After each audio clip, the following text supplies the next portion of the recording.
Welcome to another edition of HorseCenter. I'm Brian Zipse, and as always, I'm joined by my 120 fire of a partner, Matt Shifman. How are you, Matt? I'm great. Thursday's becoming my favorite day of the week. Why is that? A good lunch at the school cafeteria?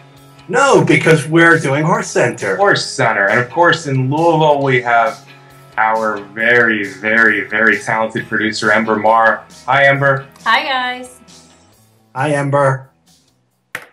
Matt, I don't think we have any choice but to start today's show with the 7-year-old chestnut gelding, Wise Dan. Got to start with Wise Dan. He's amazing. Amazing, remarkable. 13 consecutive wins on the grass. The Shadwell Mile was the latest. Bad start, good finish for Wise Dan. Let's cut to the videotape. 6 lengths off the lead, a quarter mile to come, and they've all got to catch Silver Max, who's chased by Syed. Then Grand Arch, Wise Dan comes down the outside. The leader coming to the 8th pole. Here's Syed alongside of Silver Max. Grand Arch, Seek again diving to the rail. Kygan coming late. Wise Dan far outside. Wise Dan coming after Syed and Grand Arch. Wise Dan gets his head in front. The first $1 million race in Keeneland history. The Shadwell Turf Mile to Wise Dan with a breathtaking stretch rally. And there's Wise Dan doing what Wise Dan has done so amazingly over the years. As Brian said, he won this way in a different way than he's won recently. And 7-year-old, we've been able to enjoy Wise Dan for an awful lot of years. He's pretty amazing gelding, huh, Brian?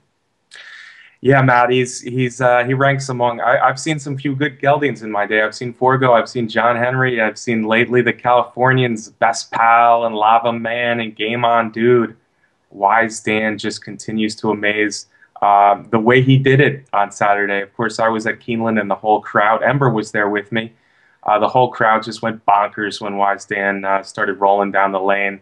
You know, the way he did it just proves how really good he is. He's never broken that poorly. He's never had to make up that much ground. Looked like he might have a tough time for a bit, but not Wise Dan. And I wasn't lucky enough to be at Keeneland with you guys, even though I would have loved to. I was just watching from my living room in New Jersey, but I got off the couch and I stood up near the TV and I was cheering coming down the stretch. That's what a horse like Wise Dan does. The excitement's still there. It's nice that he's still available to this to us, the race fans, after all these years. Matt, is he the best gelding we've seen since, I don't know, since Forgo, since John Henry, or? Well, I think he's the best gelding we've seen since John Henry. So back into the early 90s, 80s with John Henry, for the longevity, the number of wins, the amount of money he's earned. I think at this point he's in the category of a John Henry. And I just want to add to what you were saying before, that I'm really grateful to the connections of Wise Dan, Mr. Fink, Charlie Lopresti. They've taken some heat for running Wise Dan in the same kind of race, not going to the Classic.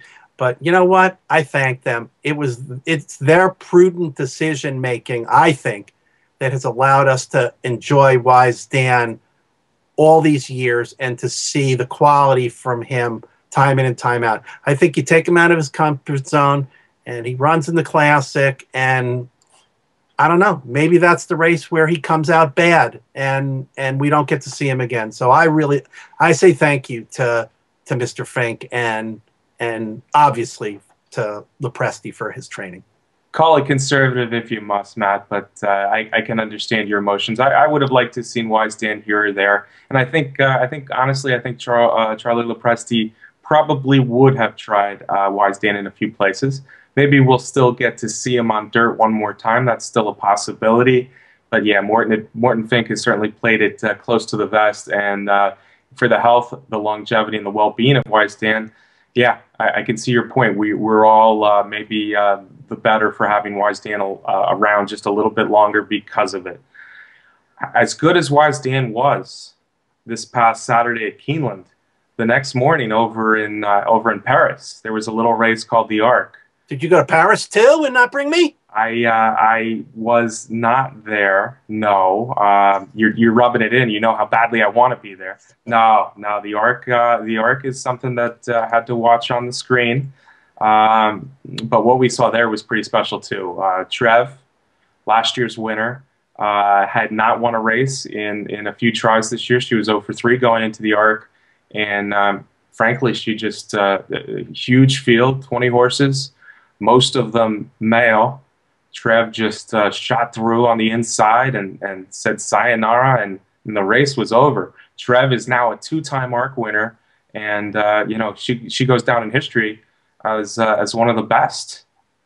Yeah, I enjoyed that one from my living room, except it was early Sunday morning, and she took control in the stretch and widened her lead, and nobody could gain on her. And it is quite a spectacle seeing that 20-horse field coming the other way down that wide stretch. They're fanned out like so wide coming down the stretch. It's kind of cool.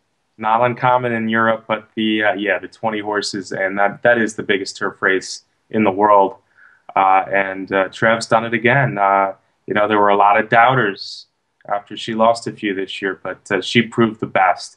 She also edged out. You know, I didn't think I was going to do this after seeing Wise Dan on Saturday, but she edged out Wise Dan as Zat's star of the week. It's Trev. Little international flavor. Who said you're not a bon vivant, Mr. Zipse? Bien, Matthew. Matt, we're jumping around. We're in Lexington, Kentucky, bluegrass country. We jumped over to Paris. How about we go out to the West Coast for another interesting race? And the winner was supposed to come from a very interesting matchup between Golden Sense, last year's Breeders' Cup Dirt Mile winner, and last year's Breeders' Cup Sprint winner, Secret Circle. Secret Circle needed the race and appeared to be a little short down the lane, although maybe it was a case of the other two just running huge. Yeah. Rich Tapestry kind of got the jump on Golden Sense, who was ahead of him early, and Golden Sense was coming back at him. But it was a heck of a race. Can we roll the videotape? Any one of the 5 could win at top of the lane, and Golden Sense strikes the front. Rich Tapestry is now pulled to the outside. Golden Sense got first run and kicked away, but Rich Tapestry's finishing gamely along the inside. It's Golden Sense and Rich Tapestry running for the wire together. Rich Tapestry's catching him. Golden Sense, Rich Tapestry, and nose bob. Rich Tapestry, Golden Sense. Secret Circle was third. Yeah, it was a great race, and as you said, Brian, we expected the winner to come from Golden Sense, and I agree. Golden Sense was really gutsy, was right in there. Was a little surprised by Secret Circle because he's been able to come right back in almost top form in previous years. So I was a little surprised that he was described as needing a race. The difference, Matt, you know, the difference last year he came back in an allowance race. Oh.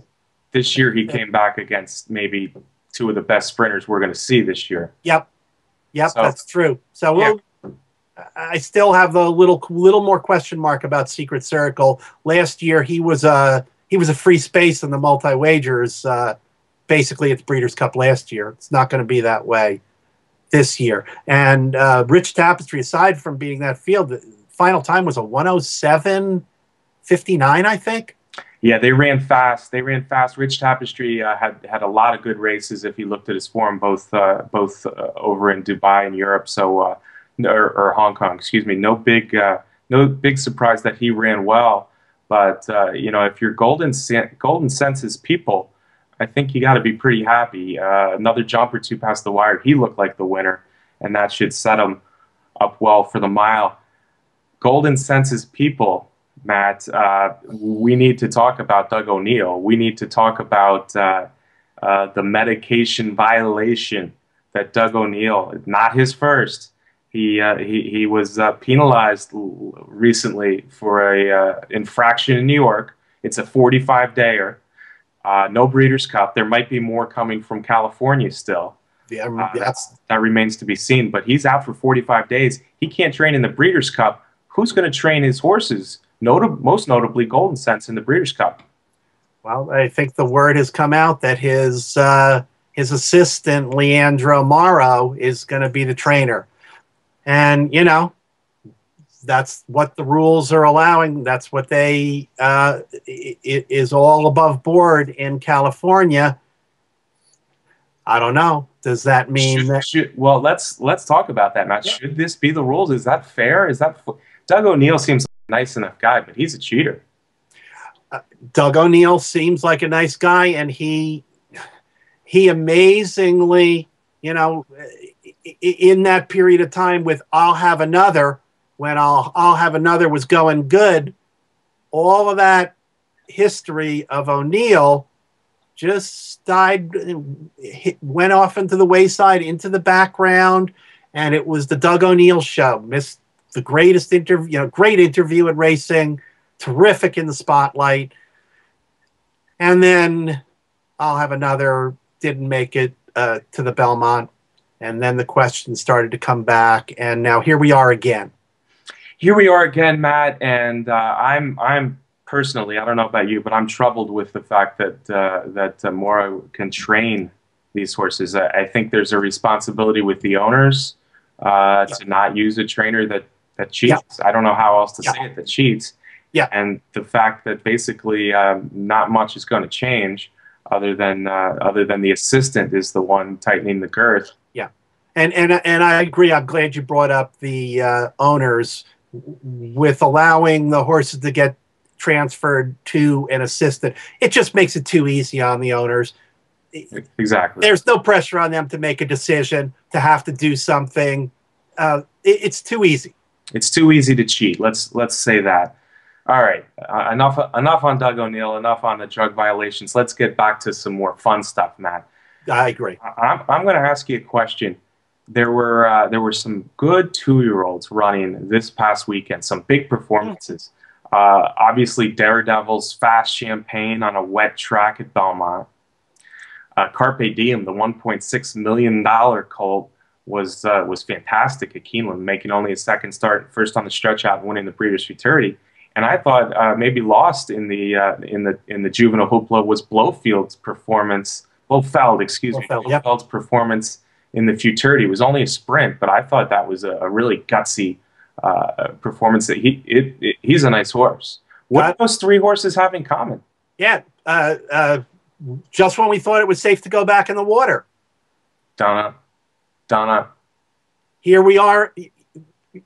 Competitive Edge is out of commission. What we thought was Todd Fletcher's best horse, and all the other trainers thought, oh, maybe here's my chance.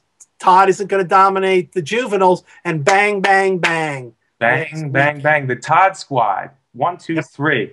Yep. You're right. Competitive Edge. We said he was the best 2-year-old on the East Coast, and the pool for this shark is deep. He's got 2-year-olds coming out of his ears apparently. Daredevil, who knows how good he is. Carpe Diem, Blofeld. I don't know who's going to the Breeders' Cup yet for sure, but boy, Pletcher has some nice 2-year-olds to play with.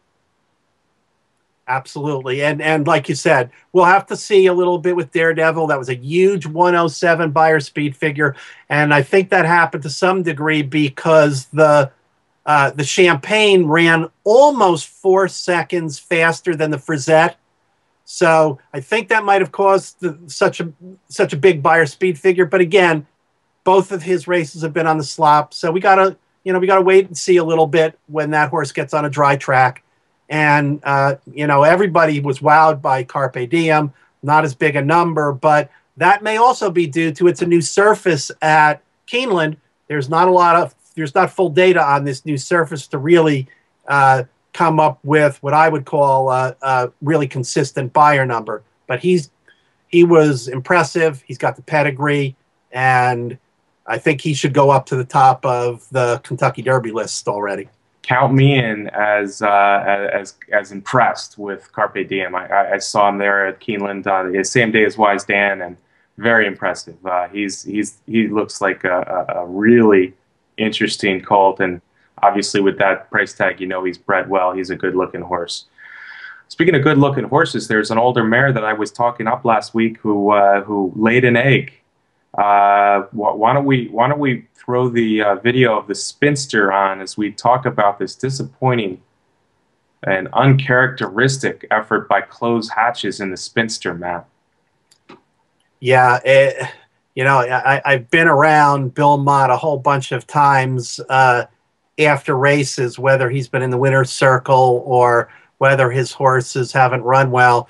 And he's usually pretty casual about it and very quick to say, well, they didn't run their A race today, and we'll just move on to the next time. And we've seen that happen a lot of times with his horses. But Close Hatches, though, she's been so brilliant this year. I think I was really surprised to see that kind of a clinking kind of race come from her. You have to be, I think, Matt. Who would have ever thought that Rhea Antonio, the hard used Rhea Antonio, the 3-year-old filly, would run Close Hatches into the ground, setting it up for. Don't get me wrong. Don't Tell Sophia's a nice mare, and she's probably never been better for Phil Simms. Yeah, that was not the Close Hatches that we know. So yeah. I think we can give her another chance, and hopefully she'll be back.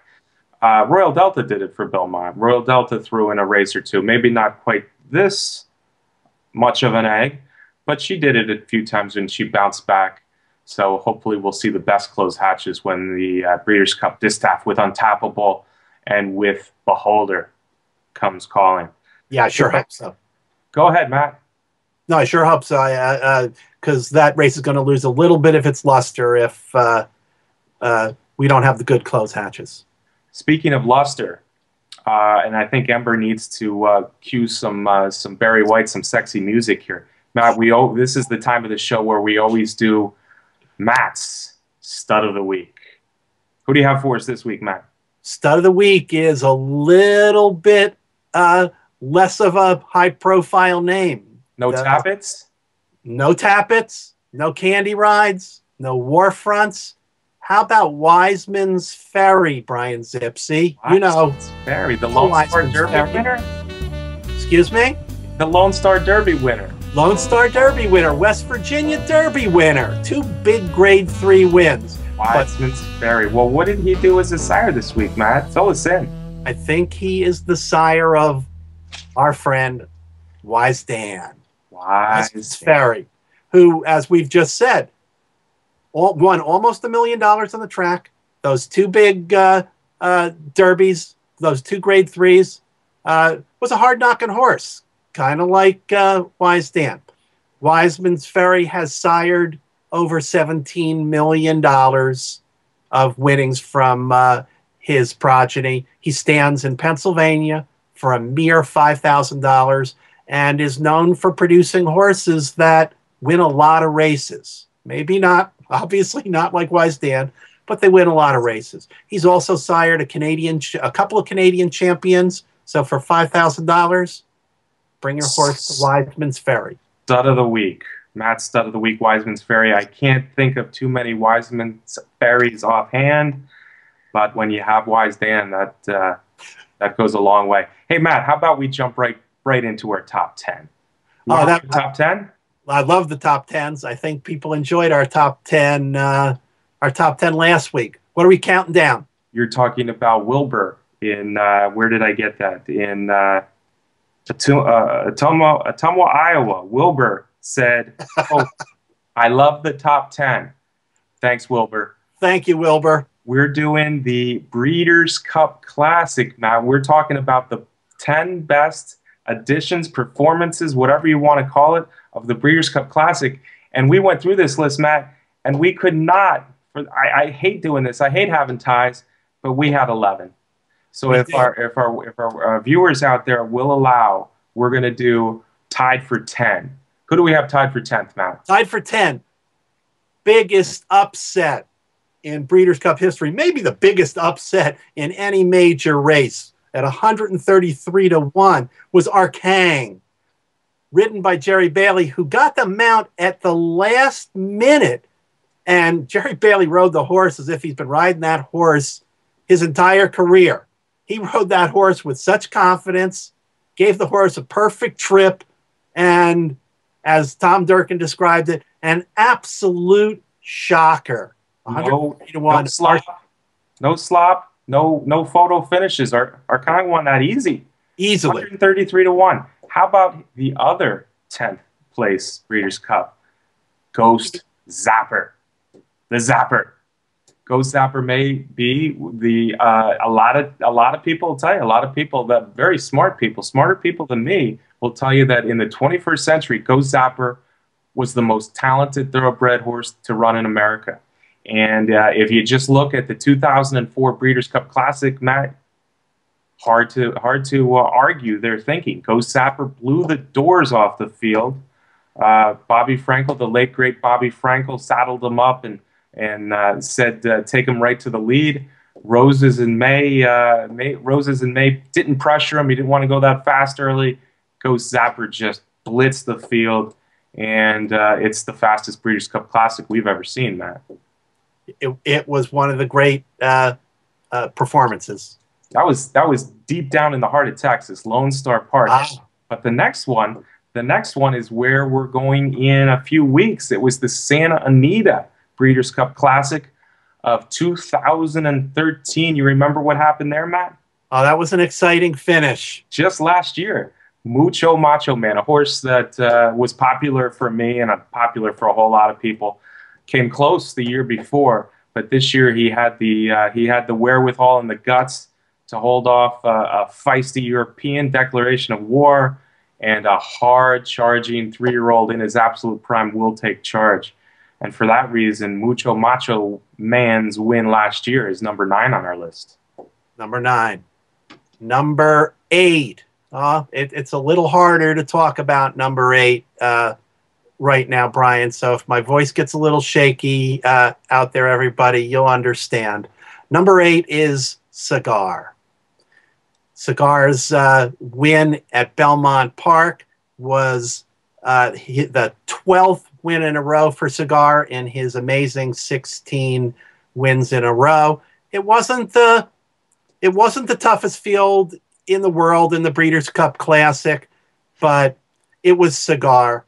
And Tom Durkin's race call, which, was recognized by many as Tom Durkin's greatest race call in this final year of his career. The whole thing together, number 8 is Cigar. Yeah, Cigar is obviously going to be missed. 24 years old, passed away. Unconquerable, invincible, unbeatable. Cigar. We're gonna talk about the passing of the great Cigar a little bit more in the show, but let's keep rolling with this top 10, Matt. And under the shroud of darkness, one rainy, cold day at Churchill Downs, horse became the richest thoroughbred at the time, the richest thoroughbred out there. Of course, we're talking about Ali Sheba beating a top-class field, Seeking the Gold, Wacoy, Personal Flag, 49er, the list goes on. Ali Sheba did what Ali Sheba did, especially as an older horse. He found a way to win, and for that reason, Ali Sheba coming down the lane in the 1988 Breeders' Cup Classic is number 7. Number 6. This is unbelievable. How did I do? That sounded a little bit like Matt Denman. I'll give you half. I'll give you Matt Denman. How's that? Of course, that's the famous stretch call of Trevor Denman calling Zenyatta's amazing victory in the Breeders' Cup Classic in 2009. The only filly to ever win the Breeders' Cup Classic. That's going to be a tough thing for any other filly to ever do. She was so far behind in that race, so far behind.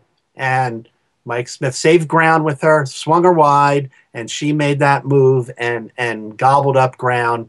And Zenyatta made history.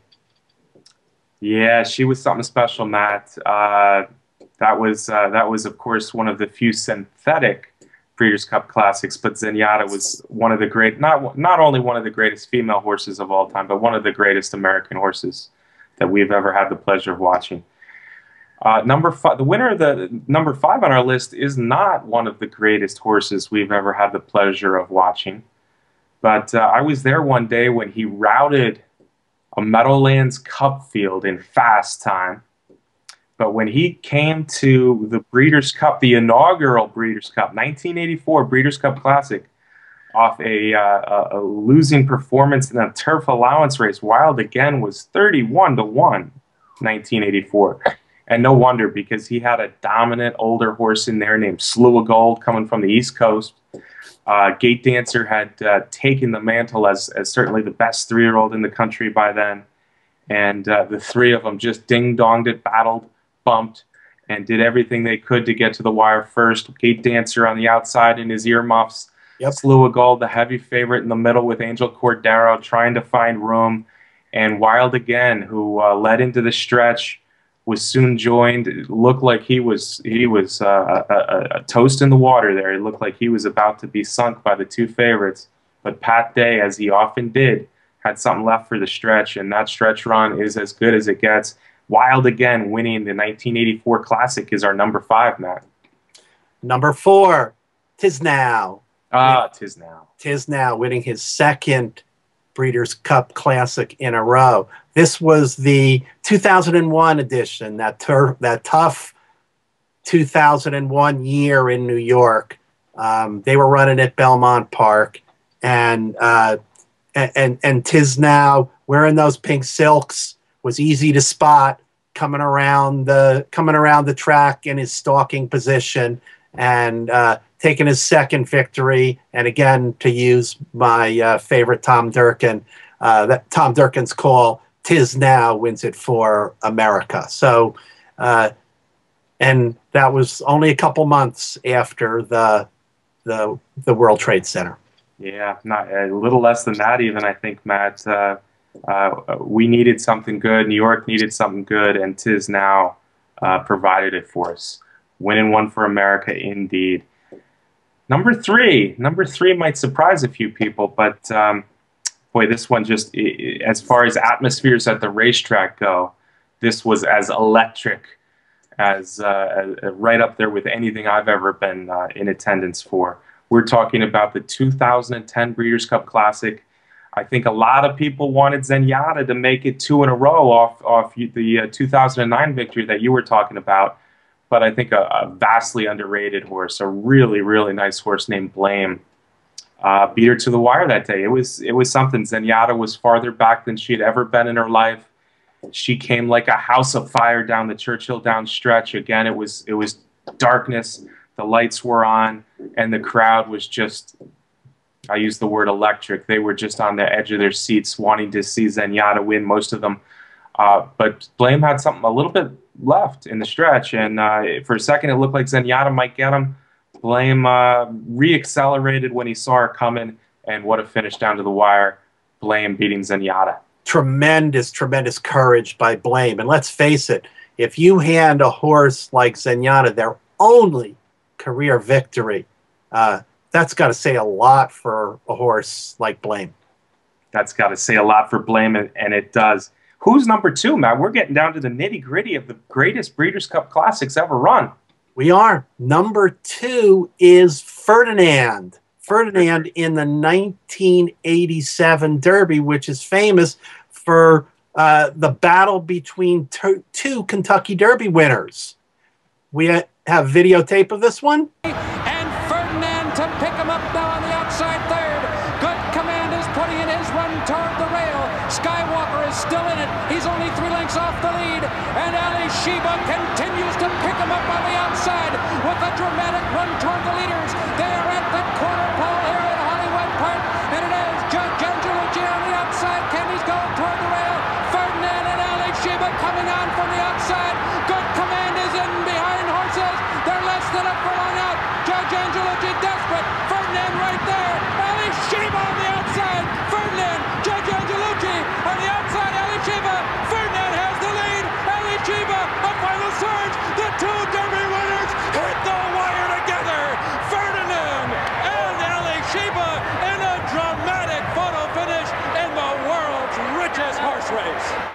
The two Kentucky Derby winners hitting the wire together, Matt. I remember Judge Angelucci giving everything he had that day. Ferdinand wore him down, and then Ali Sheba making that one final thrust. What a race. Good pick for number 2, man. Give us number 1, Brian. Number 1. Speaking of one final thrust, again, this one fell short. Matt, there have not been a pair of 3-year-olds in America as good as Sunday Silence and Easy Goer were 25 years ago since. 2 just special horses, one from the West Coast, one from the East Coast. Easy Goer was just a monster. Belmont Park, Saratoga, Easy Goer was unbeatable. Sunday Silence beat him. He beat him 3 out of 4 times. Every time they bet Easy Goer, Sunday Silence won. When the one time they bet Sunday Silence, Easy Goer won. It was a great rivalry. Perhaps the Preakness was the best of them, but the Breeders' Cup Classic, Durkin's Call, Easy Goer making that big run on the backstretch, and then Sunday Silence spurting out, and then Easy Goer with one final acceleration. What'd you think of that one, Matt? Like you said, Brian, that was an absolutely amazing race. And in that period in history, there were just some tremendous battles between horses that we saw over several different races, and that just added to the excitement of those matchups. Yeah, that rivalry was only 4 races deep, but it got as good as it gets. Sunday Silence and Easy Goer. That's it. That's the list. The Breeders' Cup Classic top 10, top 11. Sorry, folks, top 11 is in the books. Well done, Matt. All right, so we got our top 10. I think we can talk about what's going to come for us this week. And after all these wonderful, wonderful Grade 1 days with all these horses headed to the Breeders' Cup, it is a little bit slower, honestly, this weekend, right? It's time for us to rest and recover a little bit over the next 3 weeks, getting ready for the Breeders' Cup. We're getting the house ready out in California. Horse Racing Nation headquarters is getting ready for us. So I actually just got an email. Funny you should say that, Matt. They've finished the pink paint in Ember's room. So the pink paint is up, and Ember's room will be ready in 3 weeks at the Breeders' Cup. So that's good news. All right, but we do have turf, right? We have some good turf racing this weekend. We got it's a long weekend with Columbus Day weekend. We got the Pebbles at Belmont. The fillies are running in the Athenia and the Pebbles on Sunday and Monday. But before that, we got a couple probably even better turf races on Saturday. The biggest being at Keeneland for the Queen Elizabeth II Challenge Cup. Grade 1, 3-year-old fillies on the grass. Big field, big quality field. I think there are 5 horses in that field whose last race was a graded stakes win. And all similar kind of races, all similar kind of buyer figures. I think if you're doing multi-race wagers there, you're going to have to go at least 5 deep in there. Amazing field. Who do you think's the headliner? Well, it might be. I think there's a couple. We're looking at the Timeform USPPs. We'll see that Royal Delta's little sister, Crown Queen, is going to get a lot of play, and I think she might go off the favorite. I think she's the popular choice. Yeah. In part due to her pedigree, being Royal Delta's little sis. I think we need to take a look at the Sands Point. There were 3 of the Queen Elizabeth fillies that ran that day. So we'll have the stretch run of the Sands Point going here, and we'll see that Chad Brown's, boy, he gets a lot of good imports. Ball dancing came running. Yeah, he sure does. This ball dancing was amazing in the Sands Point. Textbook Euro import for Chad Brown. First race over, first time Lasix, and that horse was super impressive. That one could be a good one. It'll be interesting to see if ball dancing comes back and gets even better here in the U.S. Agreed, Matt. She's got a big shot. In fact, I probably prefer her of the favorites. But you said it yourself. Actually, when I looked at this field, you can make a case for anyone in the field. That it's that deep. The longest shot on the board is going to be a very good horse, whoever it is. I'm actually looking at a long shot here. I think she'll be a long shot. Joan Scott's got a lightly raced filly coming down from Canada named Speed Seeker, daughter Heat Seeker. She's only had 3 races, so this is a tough spot for your 4th lifetime race. But everything I've seen out of her, I've liked. Her races at Woodbine are awesome. I think you can draw a line through the Saratoga race. She had some trouble. She was up against it in their 2nd race of her life, but beaten only a couple lengths in the graded stake at Saratoga. And her last race, she overcame some trouble. Yeah, she's going from AAA to major leagues here, but she's my pick. Yeah, well, I think her last race in Canada was very similar to and just as good as these other horses that we're talking about. There's also one coming from your local track with one of your favorite trainers, Tom Proctor. Were you at that last race? I saw Sister Stroll. The only thing that I'll say about Sister Stroll, I think she'll be one of the longer ones as well, is that I think she might have been benefited in her pucker-up win by a softer turf that day. If it is reasonable on Saturday, I probably don't like her quite as much. I'm going to go for Speed Seeker and hope for double digits in the QE2. Hey, when Zipse, I've learned well enough that when Zipse is giving out a long shot, that you should at very least take a good look. Take a good look and probably go the other way. Every once in a while I get one. Matt, that's in Kentucky, but back in New York, I think we have an interesting edition of the Knickerbocker. We do. We've got a good race with some good horses in there. Christophe Clement, as always, has a good one in there named Speak of Which, who ran a really good race last time at Monmouth Park. Been off a little bit, but that's not usually something to be concerned with Christophe. And I think also in the race, I mean, I'm trying to remember a year back to the Breeders' Cup, Brian, but I think this was a horse you really liked last year, Za Approval. Yeah, Za Approval was my Breeders' Cup Mile upset pick, and he ran a very good race to get 2nd. I don't think he's been as good this year, Matt. Yeah, I agree. Last year he took the same path. He won the Knickerbocker last year going into the mile, but he was running big numbers last year, and this year he appears to be not quite up to that level. But you never know. Let's see what he fires in the Knickerbocker again. Beautiful gray horse. He is coming off maybe his best race of the year. So if he's back, he, along with the other one, Speaking of Which, who I thought ran the best race of his life in the Monmouth race. As you said, it's been a couple months now, but he's back healthy. So Speaking of Which, Za Approval for Clement. I have to mention Up with the Birds. He's been a little bit disappointing this year, but he's still a horse that I think has big things ahead of him. And I think he's my horse to beat in there. He needs a little bit of pace to run at because he's a closer. Legendary might be better than ever, another Euro import. So it should be an interesting race. Absolutely. All right. How about we get into a little bit of discussion, Matt? Because I was going through the NTRA, as I do every week, the NTRA Top 10. And I saw that we had different horses in the #1 spot. We did. We absolutely did. I saw that you have Shared Belief. I have Shared Belief. I have Shared Belief over. I don't think he's a better horse than Wise Dan. I don't think I can say that yet. But here's how I look at the poll. The poll is meant to identify the horse most likely to be Horse of the Year soon.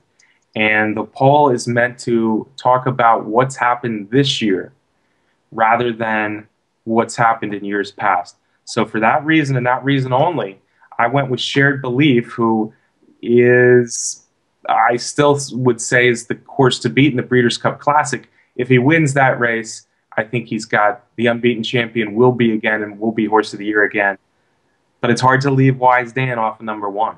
Yeah, and I can't argue with anything that you've just presented. But for me, I put Wise Dan at number 1, and I agree that Wise Dan is going to need some help in terms of what happens in the Classic to become Horse of the Year again.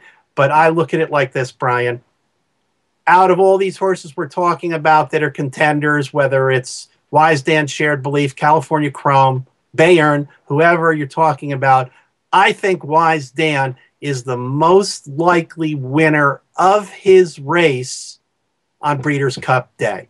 I can't go against Wise Dan in the mile. I think Wise Dan is going to win the mile. I'm not so sure about any of those horses. And maybe I'm going to tip my hat a little bit, but right now, 3 weeks. Tonalist. And Tonalist. 3 weeks early. I'm going to tip my hat a little bit. I've got this feeling that the winner of the Breeders' Cup Classic may be a big long shot. So I'm coupling that with the fact that I think Wise Dan is the most likely winner. So I'm sticking with Wise Dan as my number 1 pick. I think Wise Dan, again, has a legitimate chance of ending up as Horse of the Year. I call it like about a 50-50 chance. Okay. And so okay. Fair enough. I think that's a popular pick, and Wise Dan, you know, to say he's the best horse in America is certainly no stretch. I don't know. I think the I see what you're saying about the long shots winning the Classic. It could happen, and that would be the one thing that I think could vault Wise Dan, assuming he wins the mile, to Horse of the Year. And then we're talking, you know, we're starting to get into Kelso territory. 3 Horse of the Years in a row. Yeah. Forgo was the last horse to do that almost 40 years ago. Wow. But if Bayern wins, if California Chrome wins, if Tonalist wins, and certainly if Shared Belief wins, I think any of those will be Horse of the Year. So we'll find out soon. We'll find out soon, and we got 3 weeks to talk about it, and I can't wait to be sitting in that beautiful setting that we have at Santa Anita, watching that race and watching Wise Dan a couple races earlier. Amen, my friend. Breeders' Cup is going to be great. Last year, for a while at Santa Anita, we should enjoy it, and I know we will.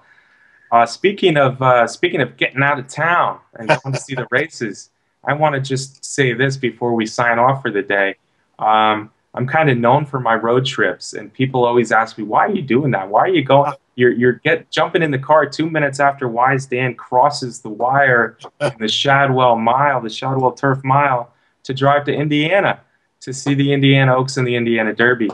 Why did you drive all that way to see 4 tracks, 4 good days of racing in 4 days during the summer?"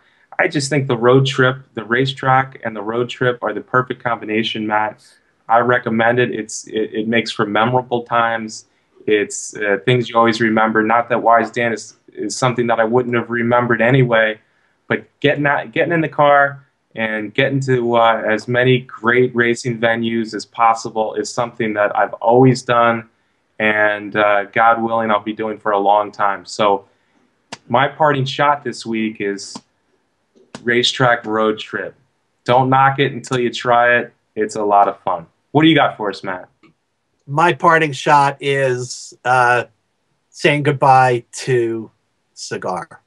You know, what can you say? What he did in that 16 race win streak was amazing, and a lot of people have written about it in the last few days about what it was like back there. I mean, Cigar was America's horse. He captivated our country. He brought racing into the mainstream.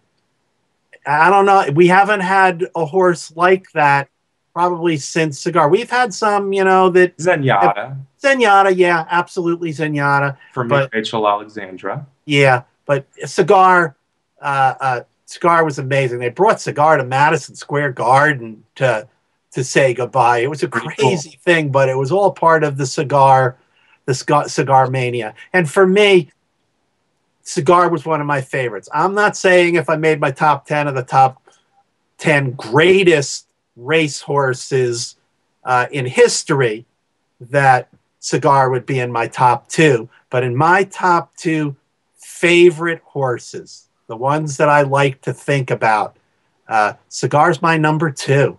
And that's pretty high rating. I love Rachel Alexandra also, and a lot of other horses, but Cigar was really special to me.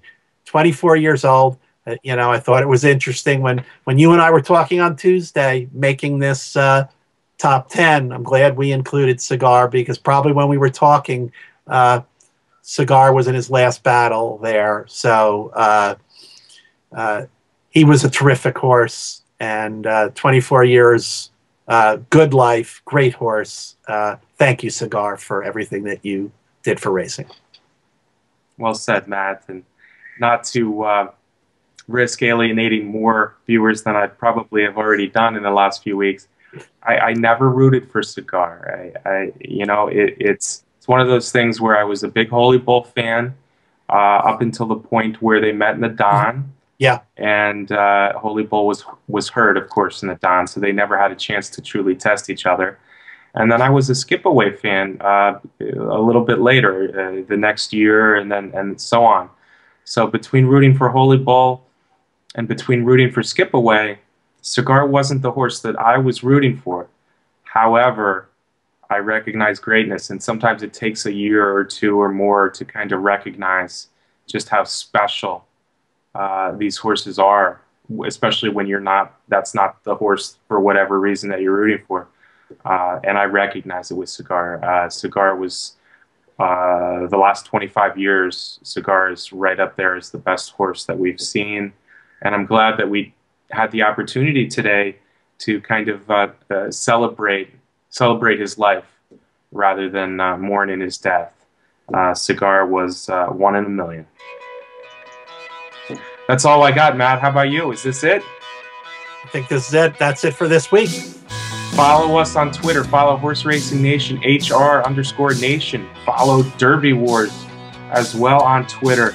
Thanks as always for joining us, race fans. It's been our pleasure to bring you another edition of Horse Center. Thank you, Matt. Thank you, Brian. Say goodnight, Ember. Good night, Ember. Good night, Ember.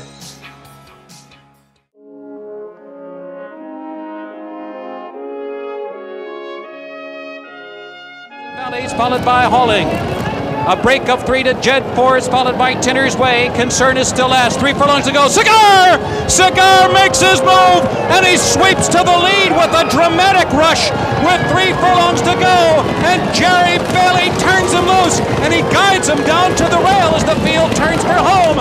Unaccounted for down inside, a 1/4 mile between Cigar and a perfect season.